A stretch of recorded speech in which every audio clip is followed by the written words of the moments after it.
What's up, YouTube? This is Too Raw for TV. All right, so recently, LeBron James has been giving opinions and views on various subject matter on his podcast, which have rubbed a lot of people the wrong way. Okay? For a long time, we've all talked about how LeBron likes to have people in place to create a narrative about others or himself. And usually, and I would say this has been very effective for him over the past 5 to 6 years, usually, up until maybe a year ago, it worked in his favor. Now, we could see through the bullshit, but the casual fan was falling for a lot of the misinformation and disinformation that was purposely put out there to anoint him to a status that at least me and many others don't feel that he deserved, at the expense of downplaying others. But I think a lot of people are catching on to this gimmick.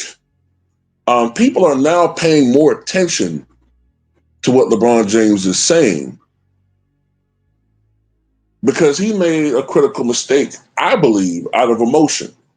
See, I believe that LeBron James realized that more and more of the power and influence when it comes to sports talk was no longer on television, but on social media.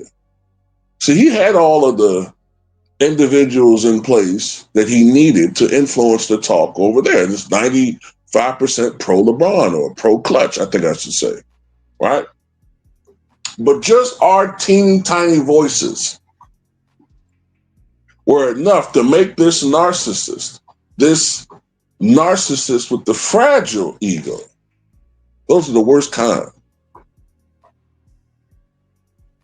come out and create this bullshit podcast he has, Mind the Game, which he said was only out there to, go against the noise and to let's celebrate the game. Well, the only thing that he celebrates on his podcast really is himself. And the dangers of when you go out and have a podcast is that now all of a sudden, everything that you say is put up for scrutiny. And now we see more and more what a self-serving asshat that he is, to the point where some of his most staunchest defenders are turning on him. And we are being proven correct about how disingenuous this guy is. So Cowherd, who I would say 98% of the time is a LeBron James defender, came out recently and criticized LeBron James's move to take the $52.6 million option, but then to come out and say, well, we expect the team to put together a winning roster or a talented enough roster, or we may have to explore other options. Even Cowherd, who has, in my opinion, sold his soul to kiss this man's ass, had enough. Or maybe the check just didn't bounce. The check bounced. I don't know. But anyway, here's Cowherd. A lot to talk about. So, listen, I have been overwhelmingly a LeBron defender my entire career. But there are a couple of things recently that he's done that give his critics, and there's a lot of them, MJ's always been more popular. That's not even disputable. And I would say about 75 to 80% of the people think MJ's the GOAT, not LeBron. But he's done something recently. I saw yesterday where he picked up his $52.6 million Laker option. And in the press release, well, LeBron wants to win titles. Well, then you can't pick up the option. You can't play for $52 million. It's a hard cap now. No owner's going to blow through it. So first of all, he got into that silly ring debate about 2 weeks ago where he talked about something that he didn't truly believe, which is the ring culture. It's overemphasized. And then a piece of video emerged of LeBron saying after he won in Cleveland, hey, that ring, I think, make me the greatest of all time. Well, I thought the ring culture is overemphasized. Rings matter to everybody, including LeBron, and he knows it. But he's not as popular as MJ. The numbers we remember about Michael are 6 for 6, and Michael is considered the GOAT by a lot of people, including some notable people like a Phil Jackson, and that's just the reality of it. Okay, it is. And Michael's much more popular. His shoes still leading sellers. They're like collector's items, and they still sell. And so the reality is that debate was silly. It was projection. And then the second thing is, LeBron's always been, hey, I'm about winning, which I've always argued. He plays winning basketball. He elevates teammates. He's like a more athletic Magic Johnson. But then when you do this, knowing the Lakers need at least 2 centers, 2, that's what Oklahoma City has. That's what the Knicks have. That's what, the better teams in the league. They've got a couple of bigs. By the way, Denver drafted a big. He got hurt, but they'll have 2 next year. Like, you've got to have bigs. And the Lakers have 1, and the coach, J.J. Redick, doesn't want to play him. So they need 2 centers. Dorian Finney-Smith is opting out. They need 2 wing defenders then. And you can't do it if you're taking maxes, because they got to pay Luka this summer. And Austin Reeves just declined money, and they tell everybody they love Austin Reeves. And so you're going to have to pay LeBron, and he's opting in for $52.6 million. So, again, what is it? Are you about winning? Because I've seen Ohtani take pay cuts, and Josh Allen and Tom Brady and Tim Duncan and Jalen Brunson. That's about winning. Tom did it for winning. He was the best quarterback in the world, and he kept taking pay cuts. So you're going to have to pay Luka, and I'm told you're going to pay eventually Austin Reeves. So if LeBron is opted in, it's not a championship team. Okay, and I've seen the great ones. I mean, LeBron now, and I don't envy it. There's no animosity. I don't think anybody holds it against LeBron that he's a billionaire. We don't care. There's billionaires everywhere. Everything we buy at Amazon, run by a billionaire who just got married in Venice, and Venice is mad. But, most Americans, we're capitalists. We're good with it. That's not it.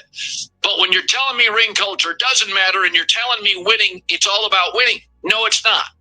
You just watched OKC in Indiana that had like 8 deep rotations that played 8 or 9 guys. The Lakers don't even trust their starting center. J.J. Redick doesn't. LeBron's getting older. Luka is hopefully in shape. They're going to have to pay Austin Reeves. I'm told they love him. So you're giving your critics cannon fodder to criticize you. And for years, I've always been, LeBron's about winning. Nah, Brady was about winning. Duncan was about winning. Josh Allen's about winning. Ohtani's about winning. That's what Jalen Brunson's about winning. That's what truly matters to them. I don't feel like they're projecting. They're actionable on not taking the maximum available. So I'm just saying, just be of your word. Do rings matter? Of course they do. And does money matter more than winning at this point? Absolutely, yes, it does. By the way, Kobe Bryant wanted every penny to the end, but he was honest about it. He was authentic about it. He was totally upfront about it. There's multiple quotes about it. Just be honest with us. That's all we're asking.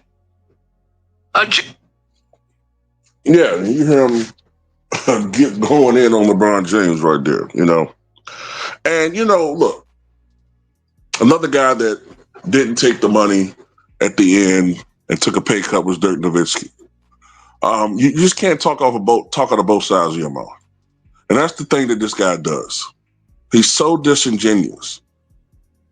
You don't know what he really believes because he just says whatever is the most favorable thing for him at that point in time. He's a politician. I've always said that he has more in common with Trump than people like to believe.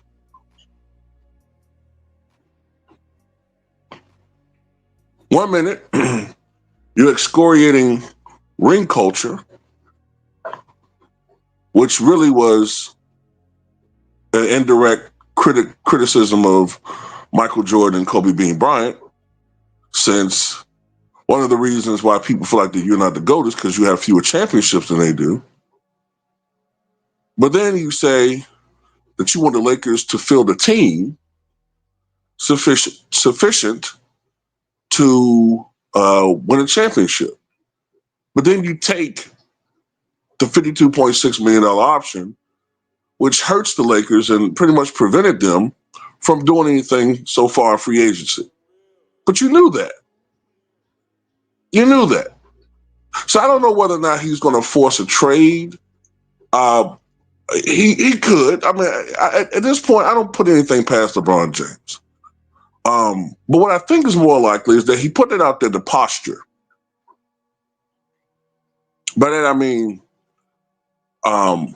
he want to take the money, but he also want to put this crap out here about, I want to see the Lakers do, because he want to make it seem like he's still about winning.